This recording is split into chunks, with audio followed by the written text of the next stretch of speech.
So today's session, we're going to be talking about account administration, how to set up users, what user access looks like, how to create control panels like you're seeing right here.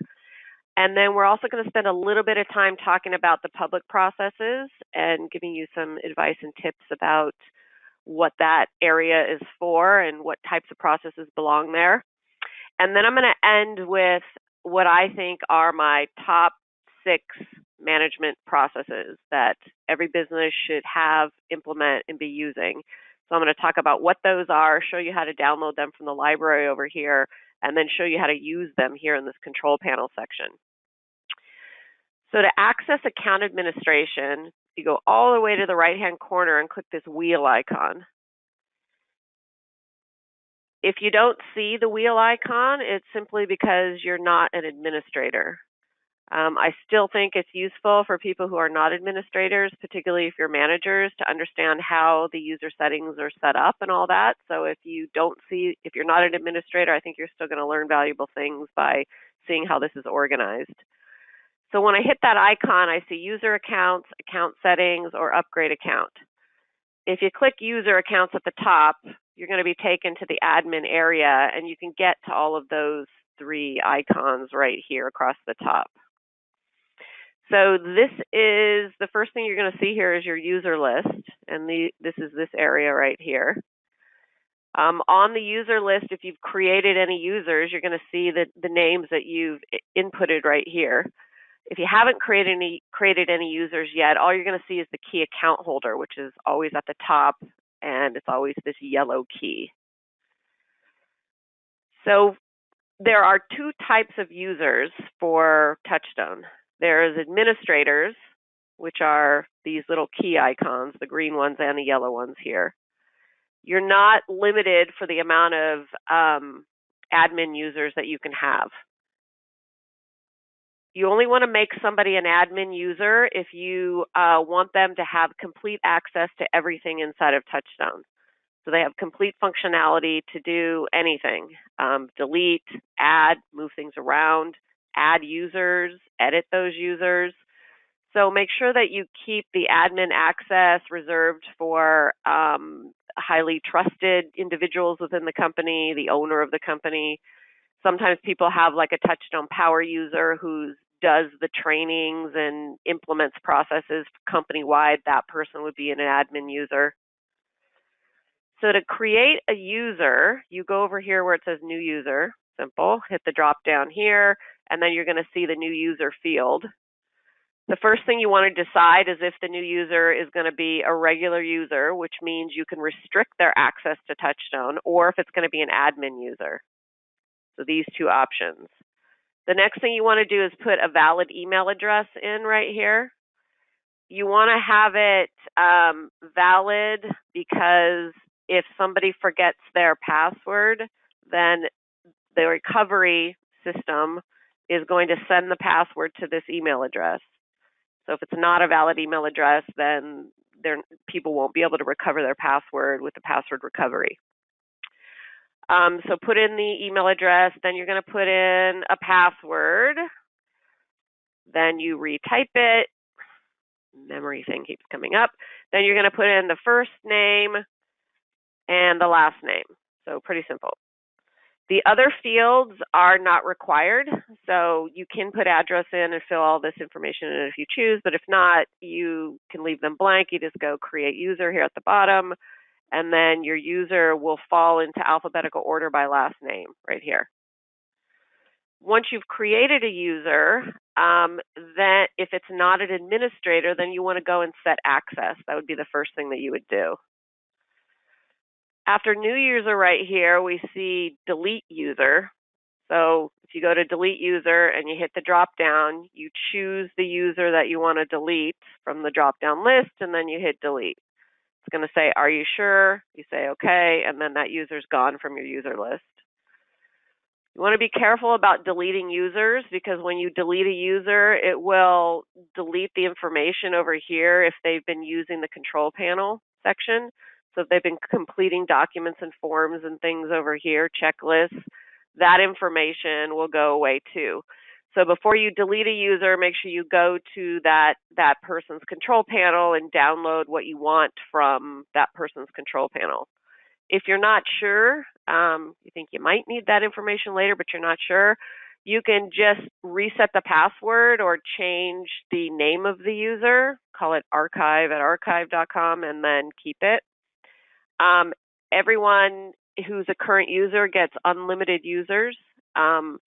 So there's no reason not to do that, because you can just add another user for a new employee and save the old user if you choose. I think the best scenario is to go to the dashboard and just download what you want and then delete it, just so you keep your system more clean. This profile button will take you to the profile of the last user you were on. So that's all the profile means. This is the profile where you can go and edit and change the information you added for the user. If we go here, let's go to John here.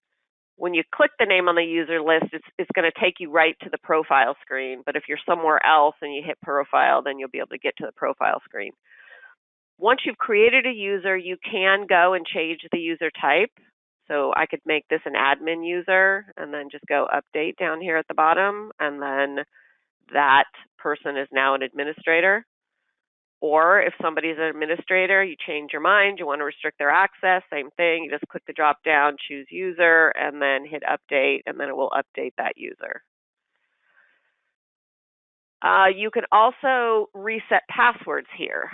So if you can use the password recovery on the login screen of TouchStone, but if you have an employee that's forgotten their password, they can always go to whoever's an administrator and ask them to reset their password. So the administrator would log in, go to that user, and then if you scroll down here towards the bottom, this is the password area. Delete it, retype it, hit update, and then their password would be updated. So let's talk about user access. So I'm going to go here to Mary, I think. So now I'm on this user, and you always know which user you're on because you can see from the profile screen right here, but you can also, TouchStone also illuminates the name. So if I go here next after profile to user access, this is where I set the access. So when you click here, you're going to see your organization chart in an outline. So this is my org chart that I have here in this demo account, but you're going to see yours here. TouchStone gives access by position on the org chart. So for that particular user, you want to think to yourself, which position does this person fill, first of all? And then also, what other positions would this person need to have access to? So choose the position that they fill, what position they are. So let's say Mary's the bookkeeper here. So I'm going to select bookkeeper.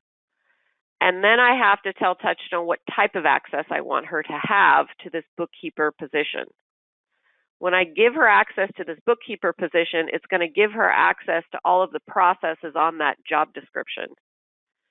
So TouchStone gives access by position on the org chart, which then means that person has access to all the processes that are on that job description through your org chart.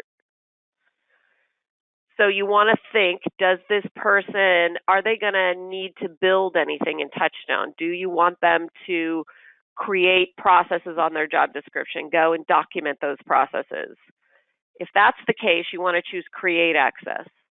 So create means that they can edit what's there, first of all, and then add new things to that job description. So add new processes, go and add work plans.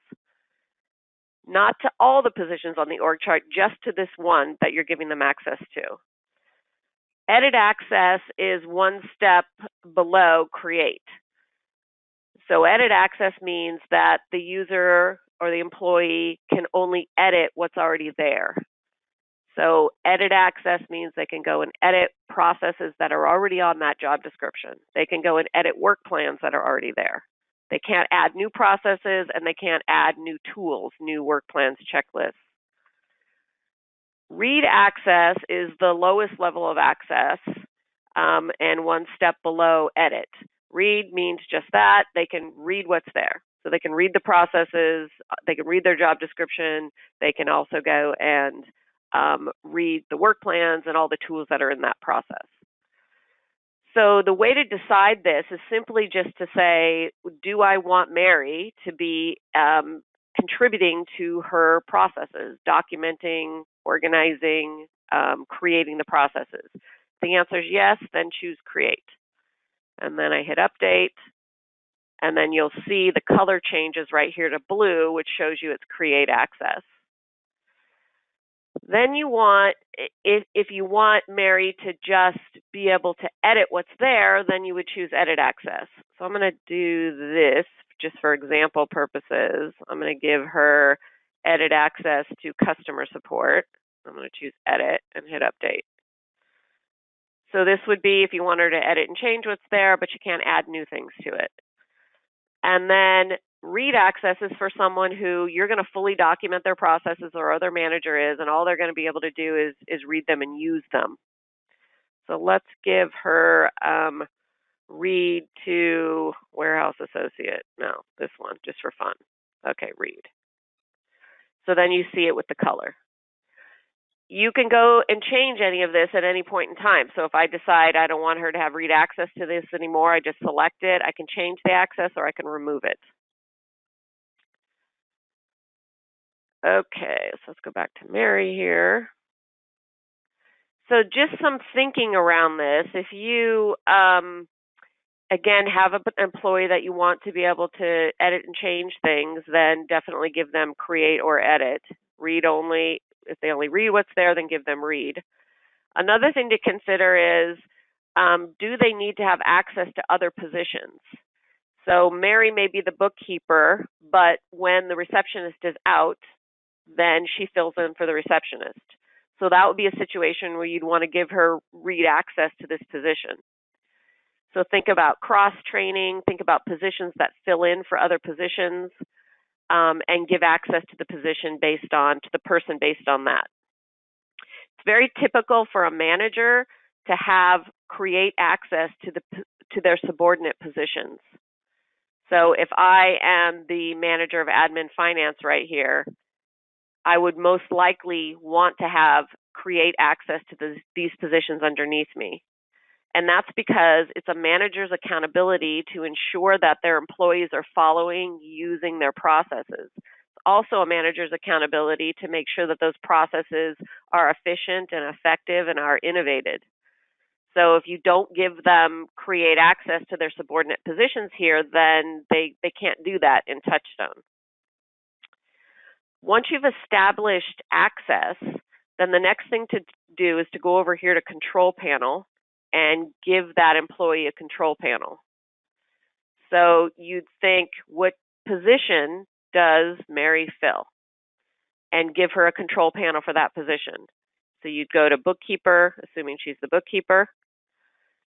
The only question here is, when you give a control panel, is this person a manager or are they not? Are they a staff member?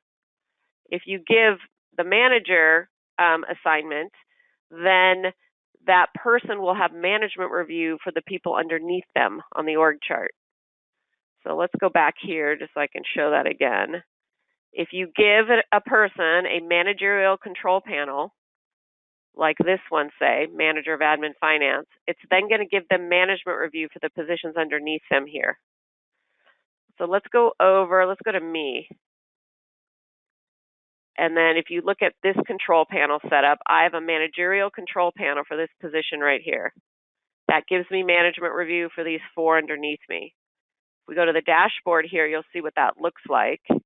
Here's my control panel. And then because I have management review for those positions underneath me on the org chart, then I see these people here. This customer service position, there are 2 people who are customer service reps. So I see both their names here under customer service. If I was not given a managerial control panel, then I wouldn't see this management review section. Let's go back here to account admin. If I go here to control panel and I remove this control panel, remove, update, then we go back here to the dashboard, you see there's nothing. So if you're starting with no control panels assigned, this is what your dashboard's going to look like. Then you would just simply go to Account Administration, choose your name on the user list here, go to Control Panel, choose the position, make it a manager if it's a manager, and then hit Update. So someone's asking a good question here. So if you don't have, so I'm just going to put this into my own words, if you don't have a managerial control panel like this one, then you cannot see into these people's control panels. So that is true. So if I have this managerial control panel, I will be able to see into the work and run reports of what these positions are doing. No one else can see it except for me and everyone else anyone who's above me on the org chart. So I'll go here to answer that question a little bit better. So I'm here, and because I have a managerial control panel, I can see into the control panels of these positions. I can run reports. The only other people that can see into these positions here are my manager, who's above me on the org chart, and this person who's above everyone. So it goes in a hierarchy. If I have a control panel for this position, I can see everyone down here, but I can't see these people over here. All right. Let me know if that didn't answer your question thoroughly enough. So let's log in as Mary here. Remember, she's got access to this apprentice technician, to customer service here, and to bookkeeper. And she's got a control panel. I'm going to add it back for this position called bookkeeper. So when we log in as her, I'm just going to simply log out as me and then log in as her. There it is. So I'm logging in as Mary right now. So this is what it looks like when she logs in. I see the control panel right here, but because I didn't make her a manager, because there's no one underneath her on the org chart, then you don't see this management area. Furthermore, when you look over here in this navigation, you'll notice that the 4 key functions isn't there. And that's because non-administrators don't see the 4 key functions. They don't have access to the 4 key functions. And the reason is that that tool, the 4 key functions, is for identifying and organizing processes, and that's something the administrators should do. She does have access to the org chart. So if we go to the org chart, this is what that looks like. These positions are illuminated here, or available to click on, because those are the ones that I gave her access to. Everything else here she cannot click on or see. If we go to bookkeeper right here, click on this, I gave her read-only access to this position, if I'm remembering right. So you'll notice there's no icons up here. I can't edit anything here, like I'm clicking on this and it doesn't open. If you go to a process like this one, you'll notice all of this functionality is gone too, right up here. And I can go and look at these work plans. I can export them or print them, but I can't click or edit or change anything here. If we look at customer service, which I think I gave her edit access for, things can be edited and changed, just titles, but they can't be, but nothing else can be added. Like if I'm clicking right here, I can't add a work plan here. All I can do is see what's there and edit it. And then read only, which I think we gave a read only to this one, then all I can do is read what's here. I can't click or edit or change anything. So the best way to really understand this user access, I think, is to play around with it. So add your users, go and give different levels of access, and then log in as that person and just check and see what that looks like to make sure you got it right. So let's go back here to account administration, just a few more things under here.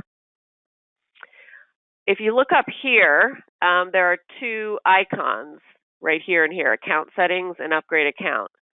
only the key account holder sees these two settings. So even administrators aren't able to go and change the account settings or to upgrade the account. This is only important because if you log in and you're an administrator and you don't see these, it's not because they're missing, it's just because you're not the key account holder. So this person will have to log in to do what I'm about to show you. Account settings allows you to customize the look and feel of your account. When you're in your account, if you see a green banner across here and just a name here, that means that you haven't customized or changed or created any thing on the toolbar here that gives you kind of the look and feel of TouchStone that you'd want. I think one of the most important things here is to upload your logo over here. So down here at the bottom, you see this choose file. It says upload logo. So you would just hit choose file, and then you go and find your logo. I'm not going to do it, but you'd find it, and it would fill into this choose file area, and then you hit update, and then make sure you go display logo. Let's see if I have one here already. Yeah, so I've got this little TouchStone logo here. You have to make sure that the display button is checked in order for you to see it. If you don't, have a logo that is readily available, you can just take your snipping tool like this one and go and just take a picture of your logo like that and then save it and then go and upload it. So it doesn't have to be perfect. It can just be a picture from your website. It doesn't have to be a high resolution GIF or JPEG file. Do that and then insert it and through choose file, and then try to make the colors match. So if this was my logo, and it looks like not very good, but you get the idea, I would go here to header color, and I might want to make it blue so it blends in to the rest of my logo. Doesn't quite match, but you get the idea. And then change the text color. If it's got this green, then choose something similar to that green, and then you just hit update. And then these are the icons here that change with when the color changes. So customize your TouchStone account. I think it's a really good thing to do because when your employees log in or the people in your department, if you're a manager, it's gonna look familiar to them. It goes a long way in making people feel like, oh, this is, I see what this is. This matches our colors. If you have a company name like I do right here, you can choose to not display that. So if I uncheck this box here towards the bottom where it says display company name and I hit update, then that company name is going to go away. So if your logo has your company name, then you don't need both. It's just redundant like this one. So just undisplay the company name.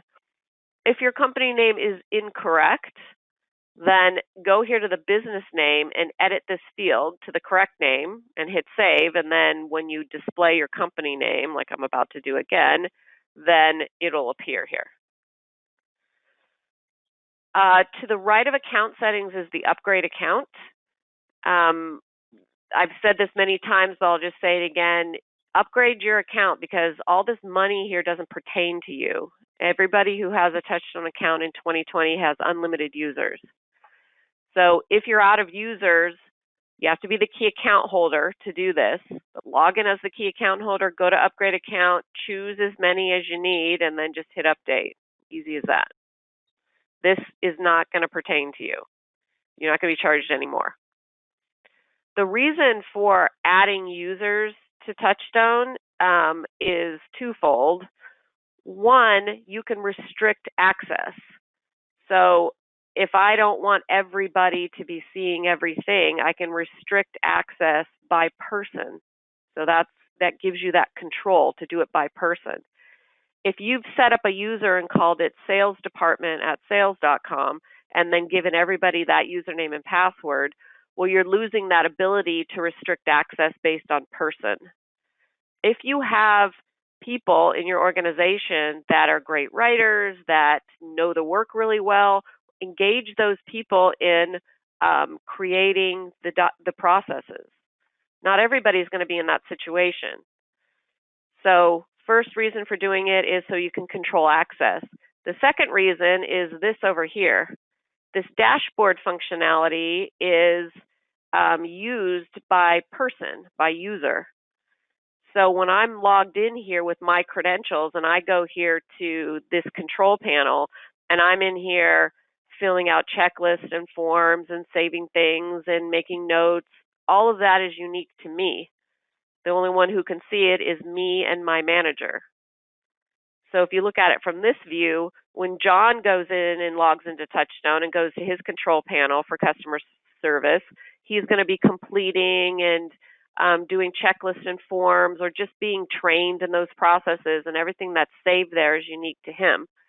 Jack, on the other hand, even though he has access to the same role or the same position on the org chart, whatever he does is unique to him. So if you don't set up users, then you forego all that functionality that allows you to track people individually. So that is account administration.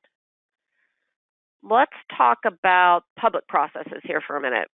So this is the public area, and the public processes are, by definition, they're meant to be processes that are company-wide or public information, all employees. So put processes in this folder here that are just that. They're company-wide information. You don't want to put processes here in the public folder that are just the accountability of one or two people or even a whole department. Reserve this space for processes that, again, are company-wide. Some common public processes are going to be HR things. So you see I have this one, employee satisfaction surveys. That's for all employees. Things like how and when people get fired is probably a good one. Having a process for this I think is a good thing, so people realize that there is a process for it and they're taken through steps if that is unfortunately to happen. Employee handbook, also a great public process. This allows employees to go to the handbook at any time, and it also allows a manager to require an employee sign off on it, make a note that they've read it, or if they ever lose it or need to refer to it, it's always here. Time off and vacation request, another pretty common public process. Public processes can also be company-wide information around compliance, or like this one, emergencies and injuries. They can be things that you've done company-wide trainings on, like time management, something all employees need to use. So if you've ever done an in-service training or a company-wide training, then if you take that information, you build a process out of it in TouchStone, even if it's just uploaded files, then that is preserved forevermore and available to all employees. I love training. I love company-wide trainings, but one of the issues with it is you may spend a bunch of money to have an expert come in and talk about time management, but if there's no process for it, then it just kind of disappears over time. Another good public process is how to use your business tools. So this is an example of that. This is CRM how-tos. So in a process like this one, you can have the step-by-step for how to do common functions within your CRM. Think about all of the tools that you're using: TouchStone, the CRM, time management or time tracking software, your production operating system, whatever it is, and build something like CRM how-tos for your software. It can be simply links that go to the tutorials that software vendor has, or it could be step-by-steps that you've had to build because you've customized it. But if it's all right here, then it's easy for everyone to access. So to make a process public, it's super easy. You would just go to that process, click on it, and then you fill this box in right here that says make process public and available to all users. Then if I go to the dashboard here, then this process, this compensation plan, will appear in the public area. This is also a good public process. This is a process that shows the how people get increases and what your strategy is behind that. You can take a process out of the public folder in just the same way. You just uncheck that public check mark, and then it gets out of the public folder. I see sometimes people have a lot of processes in their public folder, and I think there's this urgency or this need for you to want to see it all on the dashboard when you log in so you can find it, or it's just like this feeling like you want to have it right here with one click, you can see it all. What happens if you put a bunch of processes in the public folder that aren't truly public is, first of all, this folder gets very cluttered and long. Secondly, nobody who's logging in really knows clearly what they're accountable for and what they're not.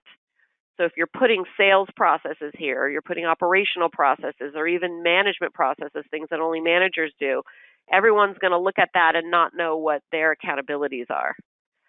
So a better way to do it is to leave this for truly public things and then have it all accessible here by position on the org chart. It's much easier for me to know what I'm accountable for by clicking this, and now I see everything I'm accountable for. It's one extra click. So click once, I see all the processes, click again, now I'm in that process. Public processes work in the same way that the control panel processes do.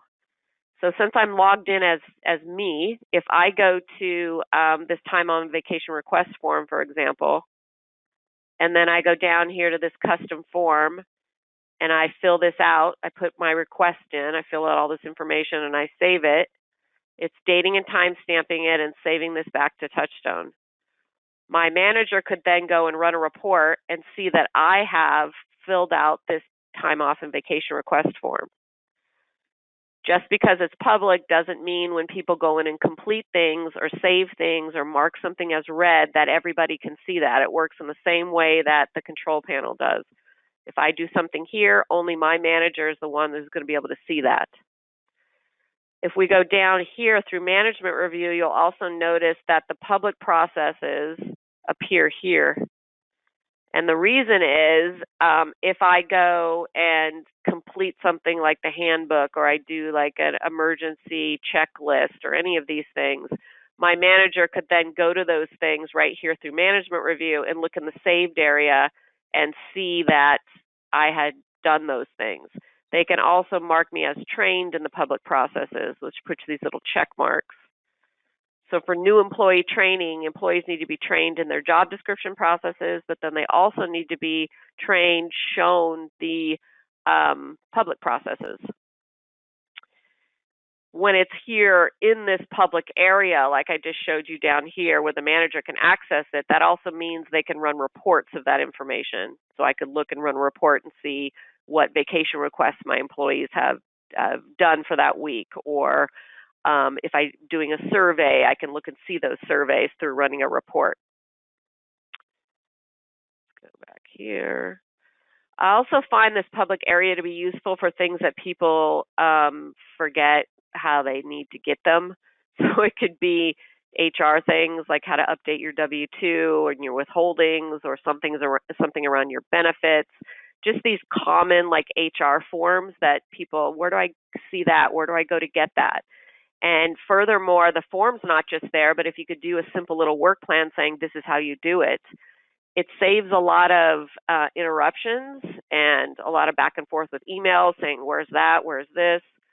So anything like that that you have that people are wanting all the time, or a manager needs to reference, putting it here is a great place to do it, because you know where it is all the time. It's always in the same place, and the most updated version of that is always here. Any questions about that? Yeah, this is a good question, which I don't like to answer. So she's asking if these can be reordered. They can't be reordered, unfortunately. That is functionality that's on the development list. So she's basically asking, can I adjust the order of these? And the answer is no, not right now. But I think that is something that is coming soon. I don't know exactly when. If someone wants to know exactly when, then send me an email and I'll find out for you. There's not any more functionality to the public folder currently other than just the list that you see. And when you click something like this, it's showing you kind of the same outline as you would see in a process that you access through your control panel. So you can do the expand, collapse, and open. But you can't kind of drag these things around and make some kind of other order out of them. Not yet, anyway. So let's go back here. Any other questions about? So this person's asking if, I think what you're asking is there an exception to this idea that it has to be company-wide? In the end, it's up to you. I mean, honestly, I'm just here to give you best practices, things I've seen work. I can also interpret what the thinking was when this was created, this whole area. Having said that, it's completely up to you what you decide to make public. The downside of making things public that aren't company-wide is that when people log in, they don't know if they're accountable for that or not. If it's obvious, like you're putting in maybe a description of your products and services or something like that, or things that are compliance or legal that are related to just operations, I don't think there's a harm in doing that other than people don't know if they have to do something with it. But if that's easy enough for you to manage your way through or interpret for your employees, then fine, by all means, make it public. I hope that answered your question. Okay, so let's talk about one of my favorite subjects, which is management. So next week, I'm going to be talking extensively about the use of the dashboard.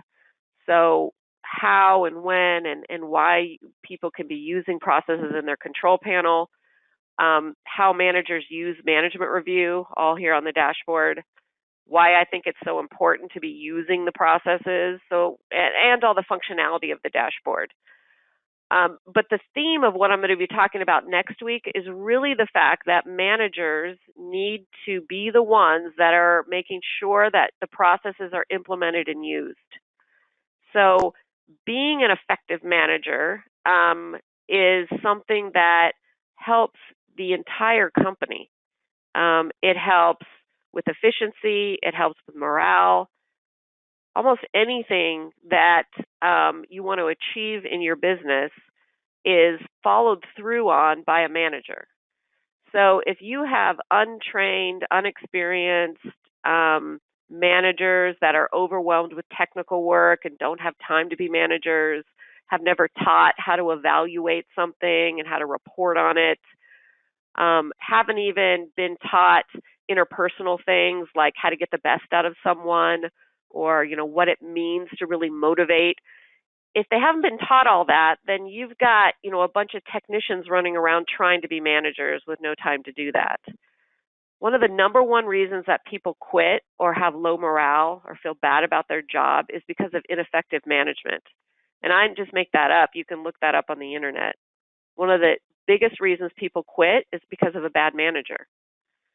And it's not necessarily always that person's fault.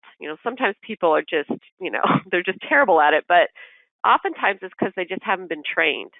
Another dynamic I see is that there might be a really great sales manager, but then the operations manager is terrible. So the sales department's getting this really quality management, motivated, feeling really good. And then on the operations, it's like that guy's a tyrant. He, tries to get the best out of people by screaming, getting mad, blaming them. So then you have this culture in your business that's really messed up because people aren't being treated the same way, and it causes, a lot of disgruntled employees. So these processes here, these 6, I think, are really great stepping stones into building consistent quality management company-wide. If you're a manager on the line and you want to really work on being a better manager in your department, these 6 processes. I think it's better if all managers can agree and be committed to using these 6 processes. But if you can't get that, then work on yourself. So all of these processes can be downloaded from the library right here. I'm in Guiding the Business, so they're all in the Guiding the Business library. They're all management tools. So I'm just going to go through these and talk about them briefly, and then I'm going to show you how to use them on the dashboard.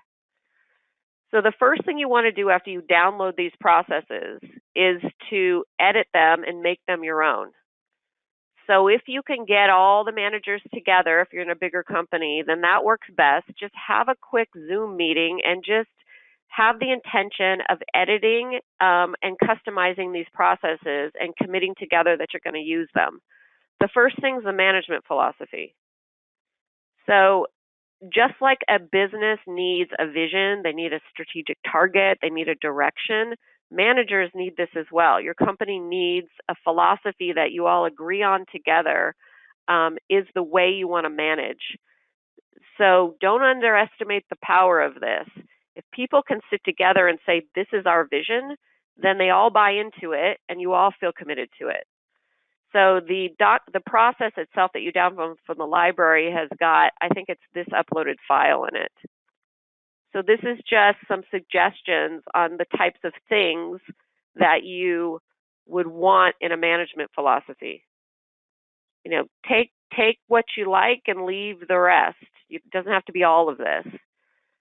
So then you can customize something like this and then highlight it all, like just whatever you've done, right-click, copy, go back to TouchStone, build a form, and I already have one here, but I'm going to do this just so people can see it.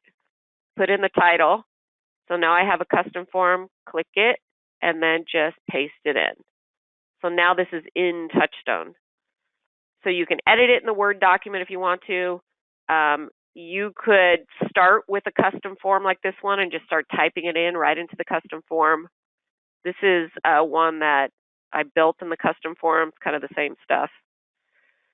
So it's things like this is an E-Myth thing. If those of you know the E-Myth, management by agreement, management by exception, basically means people agree to do the work that's on their job description, and if there's exceptions to that or they have an issue with it, it's up to them to report back to their manager. Some other good things in a management philosophy is your value of processes. So people are managed with process. Treating people kindly, not blaming. So it could be a series of bullet points. It could be written. It's totally up to you. So build the management philosophy and then make it a public process right here, because the management philosophy should be something that everyone should be able to see and access. Another thing it does is it helps your team members and yourself be accountable to it, because if somebody is doing something or saying something that's against this general philosophy that you have all agreed on, then you can say, hey, remember the philosophy? Let's try to be more compassionate, or let's try to delegate with a process and not just expect people to know. So you can use it that way. Next key management process is simply coaching and training. Simple. So here in this process, you're going to find a work plan here on how to use the control panel and management review for training. I'm going to go over this next week, but some of you have seen me do like training weeks, so people are trained in their processes. Then there's, how to use the management review for coaching employees. Here's a little tool on giving feedback. So have an explicit, clear expectation of what should occur, know exactly what behavior occurred to cause that situation. So these are just techniques for a manager. It doesn't have to be something hugely complicated. You're just giving basic techniques for how to coach and train and get the best out of people. The basis for this is you have your documented processes and you train employees in those processes, and then you coach them to get better and better at it. There's a performance coaching employees through performance issues. There's even a document. There's 2 documents here. These are the same thing. It's just giving you two different formats. This is a coaching documentation form. If you're just learning how to be an effective manager, filling out a form like this can be a good one when you have to deal with something difficult with an employee, because you're kind of tracking how you're doing that.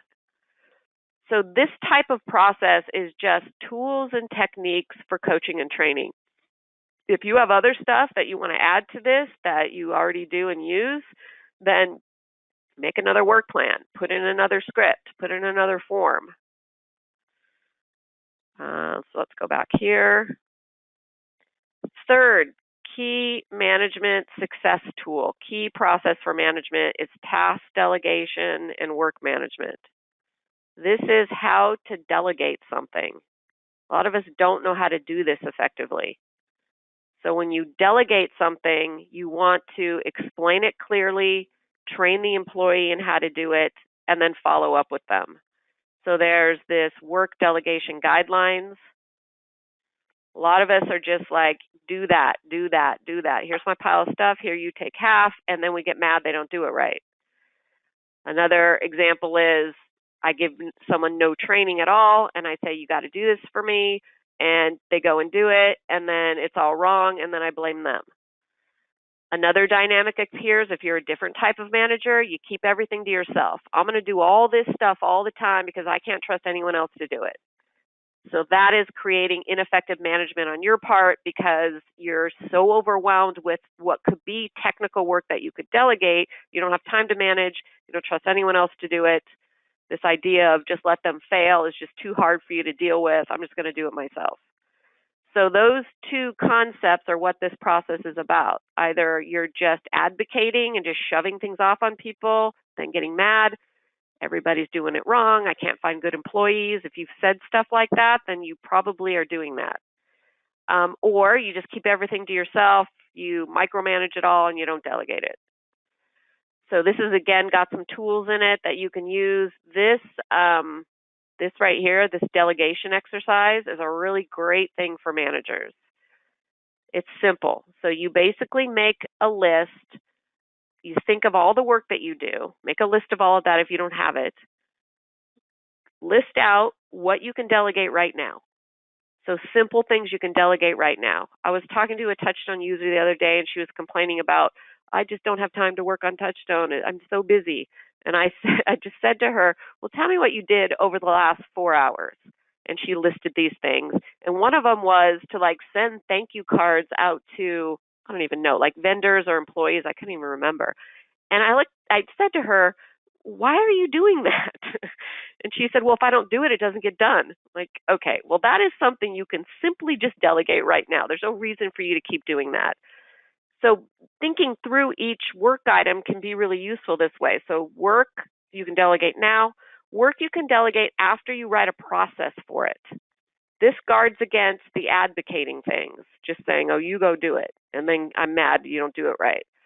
If there's work that you can delegate, and if you just do a simple work plan for it, like send the cards out on this date, send them to these people, then delegate that. Take it off your job description and move it on to someone else's. And then there's going to be this category. This is for all the yeah, but people. There's going to be work you can never delegate. There's going to be work that's the work of your position. But if you don't analyze these two categories, you don't really know what this work is truly. So if you're struggling with any of this, go through this delegation exercise. So let's go back here. Delegation, really important for management. So if we've got a great philosophy, we're coaching and training people really well, work is being delegated effectively, then a manager's next key thing is to understand what's happening without having to be there watching it all. So key performance indicators are great for that.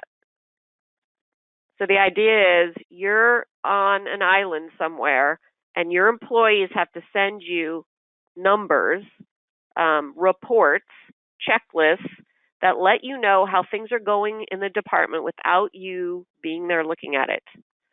So think about how can you manage without watching someone do the work. What would you need? What would you need to know that your business was on track? What would you need to know that your department was on track, that particular individual was on track?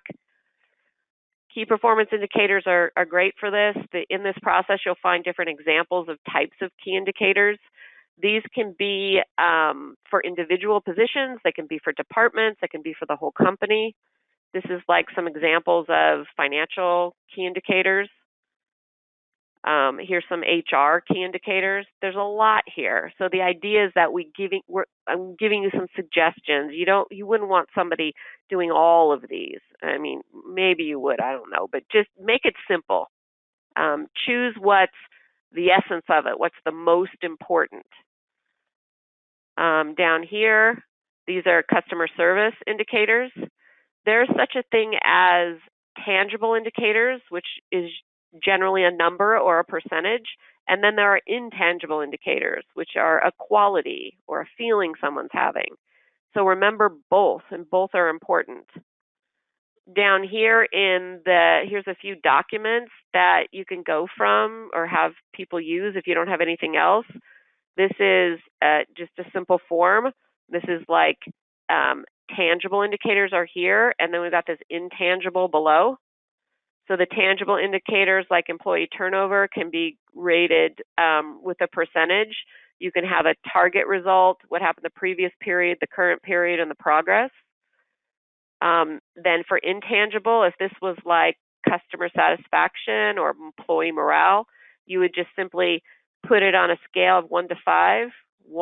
5 is the best, +5, and then 1 is the worst. And then grade it. Figure out where you are, where you think you are, and then do the same thing. Here's an example of a custom form that's used for the same purpose that you could build. So this is a marketing indicator example. This is a review period like the quarter or the month. This is the sales conversion rate. This is it below average or above average, and why right here. Learn how to be a manager who interprets numbers for your boss. Learn how to teach your employees to interpret those numbers for you. So why? It's not just above average or below average. Like, why is it that way? So you're teaching your employees or your managers to really dive into something and say it's not just a number. There's something that created that. What am I going to do about it to make it better? So think about what your version of this is. You can also do checklists. Same idea for key indicators. I'm just going to turn this one into a checklist so you can see what I mean. So this could be, a checklist. And these were all in one task. That's why it looks like that. But you could do just a simple performance checklist that you wanted your employees to fill out. So back here, so key performance indicators. And then the last two are kind of related to each other. These are the backbone of being able to do all of this, is what I would say. So in order for you to coach well, delegate well, track performance, you need to have a way to communicate with your employees about all that. So this is a simple idea. It's basically have a meeting once a month, once a quarter, once a week, depending on what you can get away with, where you sit down with that employee and you basically talk about how things are going. So this right here is used to implement the rest of that, you might say. It's not just enough just to learn it. You want to practice it. So with your employees, create an agenda form like this one. This is a little step-by-step for it up here.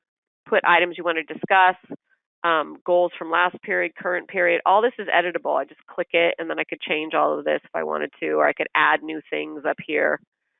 So you as the manager are learning or planning how you're going to communicate with your employees.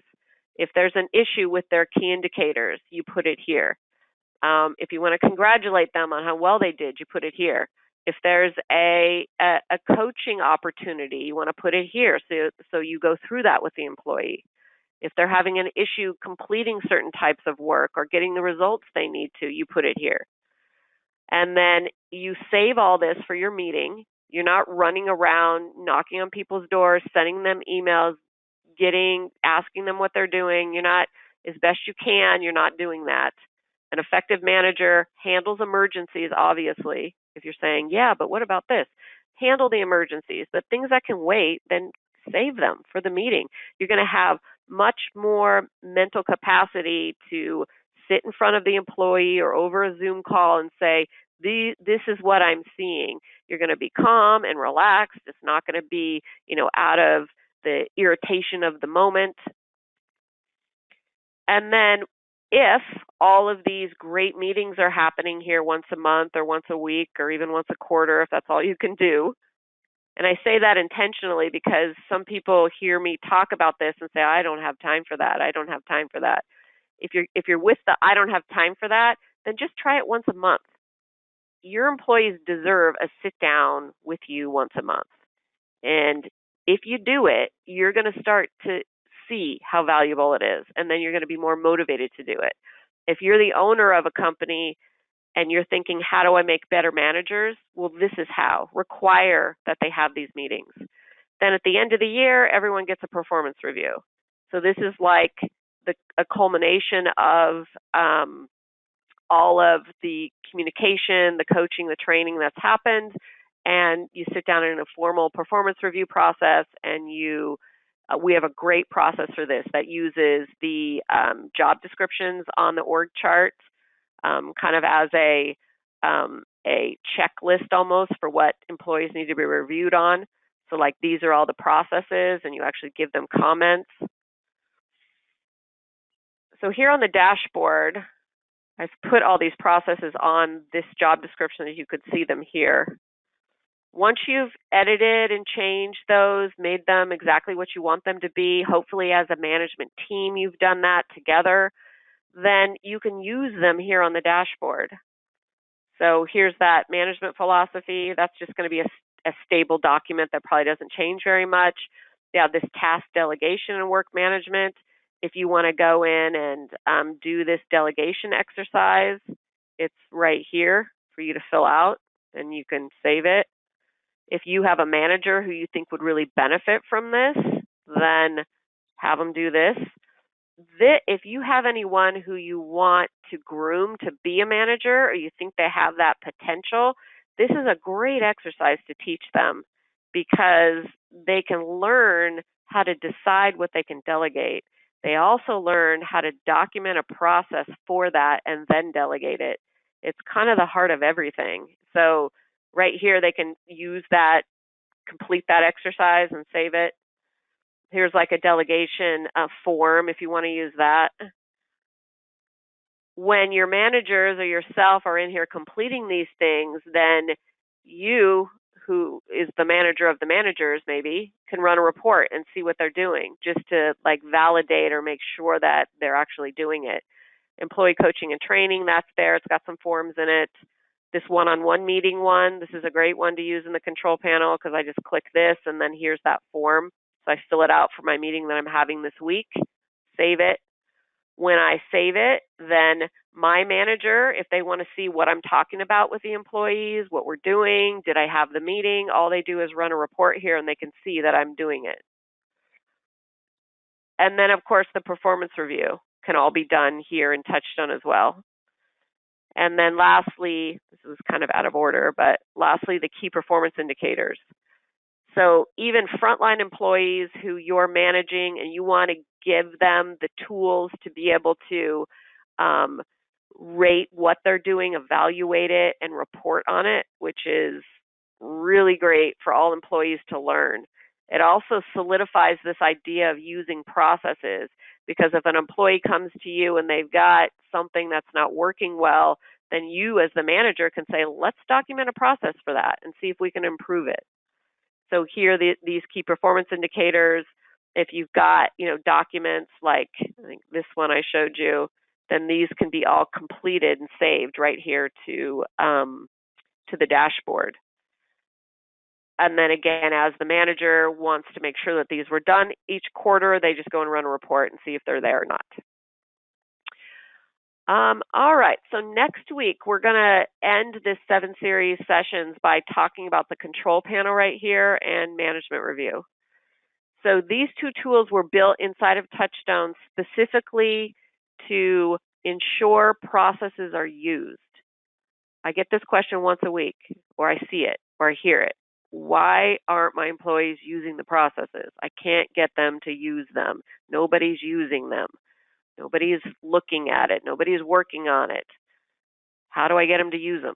Well, these two tools, if you're using them correctly and requiring your employees to use them, it benefits the whole company in a huge way, and it also ensures that your processes are being innovated, managed, and used. So next week, I'm going to talk about that, and I see people with a few questions. I'm going to get back to you about those questions individually. So thank you for coming, everybody. Talk to you next week.